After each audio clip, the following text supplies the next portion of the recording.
C'entro anch'io, c'entro anch'io.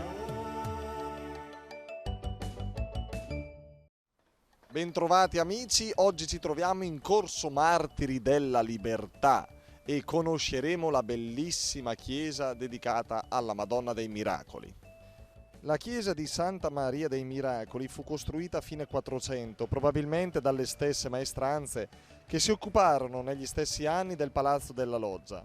Tra il 1480 e il 1484 la peste aveva afflitto Brescia e si era diffusa, come spesso avviene in questi periodi, la notizia che in città c'era un affresco che raffigurava la Madonna col bambino che aveva poteri miracolosi. Il comune decise allora di acquistare la casa sulla cui facciata c'era l'affresco e di costruire in quel luogo una chiesa. La maestosa facciata, nella quale fu inglobata l'immagine miracolosa, è ricca di sculture di marmo cesellato che raffigurano armature, foglie, scudi e lance ed anche un teschio dalle cui orbite esce un serpente. La chiesa purtroppo fu bombardata per sbaglio durante la Seconda Guerra Mondiale il 2 marzo 1945. Volevano in realtà bombardare la Banca d'Italia proprio di fronte e l'interno fu sventrato, ma la facciata miracolosamente si salvò quasi intatta. Allora, che là, El che era mia capit come la funziona. Dopo il picca dentro il nas, quindi come è andata a finire? Picadete il nas.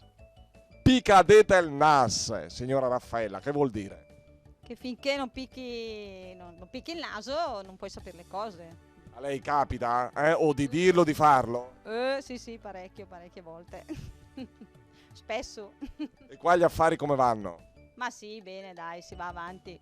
Clientela affezionata. Clientela affezionata, brava gente, bella gente, quindi va benissimo. Però piccare dal naso per dire no, curiosate o le robe di altre, però no, quello Non è nel suo stile. è il mio costume. Conosci qualcuno che vuole picadete il nas? Ma adoro. Da quanti ce ne sono tanti, però purtroppo privacy. Picchi al naso, credo. Andiamo in traumatologia dopo. Sto E dove lo picchiamo il naso? contro un bel muro. Sì, Mm. poi si scassa, o il muro o il naso. Oh, chi se ne frega. Ci sono i chirurghi estetici, no? Bravo, che capito.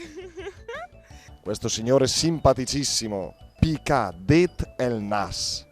Cioè, metterci dentro il naso significa conoscere cosa a fondo. Hai capito l'agrigentino che dà la pacca ai bresciani? È chiaro che Lei è uno che vuole picchiare dentro il naso? quando la situazione è un po' insicura e incerta è meglio capire le cose come stanno. Questo sì. Picadete el nas. Gnec, cioè? Beh, buttaci dentro il naso, quindi prenditi una bella botta, quindi sarebbe proprio la cosa da dire in questo momento. Che cosa facciamo in questo momento? Cioè lo stiamo facendo, Grecia, centro storico che dobbiamo rimettere a posto, economia che deve ripartire. Picca dentro il naso, sono 7 anni che lo picchiamo, vai. Diamoci da fare allora. Sì, decisamente. Se l'abbiamo un po' rotto, dobbiamo andare in traumatologia. Il mio va anche bene perché da quando ho 18 anni e ora ne ho 60 che vorrei rivederla. Ma chi, questo è il naso di Cleopatra. Uno quando sbatti la testa da qualche parte, insomma, qualcosa del genere, non so, lo si sentiva dire molto dai genitori quando volevi fare una cosa non giusta, di tua spontanea volontà e che magari non andava molto bene. Andava ripresa. Esatto. Di non picchiare il naso, stare attento. Stare attenti a dove Attenta. dove si cammina. E beh, tu sei giovane, quanti anni hai? 18. 18. Figlia? No, Sono parente. 18 anni. Hai ben picchiato dentro il naso? No. Dicono anche puccica il nas. Mettici il naso nelle cose. A lei capita? E a volte sì. È capitato anche a noi amici, vero, di piccare dentro il naso, ovvero finalmente ci siamo determinati, ci siamo convinti a capire qualcosa perché ci abbiamo picchiato il naso, ovvero abbiamo provato in prima persona. Anche voi avete provato a rimanere in nostra compagnia e vedete, non ve ne siete pentiti. Grazie e alla prossima puntata di Centro Anch'io. Ciao! C'entro anch'io.